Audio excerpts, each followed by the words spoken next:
सत्यवती और शांतनु के चित्रांगद और विचित्रवीर्य नामक दो पुत्र हुए थे। शांतनु का स्वर्गवास चित्रांगद और विचित्रवीर्य के बाल्यकाल में ही हो गया था, इसलिए उनका पालन पोषण पितामह भीष्म ने किया था। पितामह भीष्म ने चित्रांगद के बड़े होने पर उन्हें राजगद्दी पर बिठाया, लेकिन कुछ ही समय में गंधर्वों से युद्ध करते हुए चित्रांगद मारा गया। इस पर पितामह भीष्म ने उसके अनुज विचित्रवीर्य को राज्य सौंप दिया। अब भीष्म को विचित्रवीर्य के विवाह की चिंता हुई। महाभारत में काशी नरेश की 3 पुत्रियां थी, अंबा, अंबिका और अंबालिका। इन तीनों का विवाह करने के लिए काशी नरेश ने एक स्वयंवर आयोजित किया था।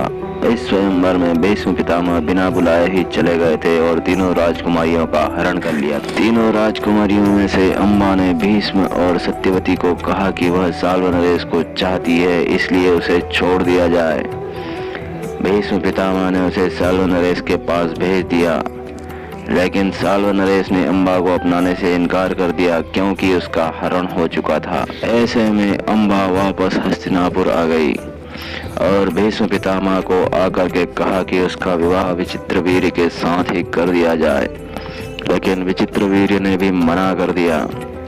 तब अंबा ने भीष्म पितामह को विवाह के लिए कहा, लेकिन भीष्म पितामह ने अपने आजीवन ब्रह्मचर्य रहने की प्रतिज्ञा को ध्यान में लाकर कहा कि वह विवाह नहीं कर सकते।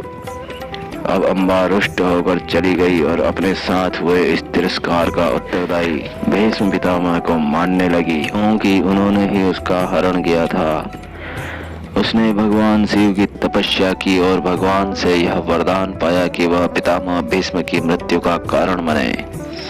भगवान शिव ने यह वरदान तो दे दिया, लेकिन उन्होंने कहा कि यह वरदान अगले जन्म में पूरा होगा। तब अंबा ने अपने जीवन को समाप्त कर लिया और अगले जन्म में राजा द्रुपद के घर शिखंडी के रूप में जन्मी। शिखंडी का लालन पालन एक पुरुष की तरह किया गया। महाभारत के युद्ध में भीष्म पितामह पांडवों की विजय में सबसे बड़े रोड़ा थे। भगवान श्री कृष्ण के कहने पर अर्जुन ने शिखंडी को ढाल बनाकर भीष्म पितामह पर बाणों की बौछार कर दी। तब कहीं जाकर भीष्म पितामह पर अर्जुन ने विजय पाई थी, क्योंकि भीष्म पितामह एक नारी के ऊपर शस्त्र चलाना नहीं चाहते थे।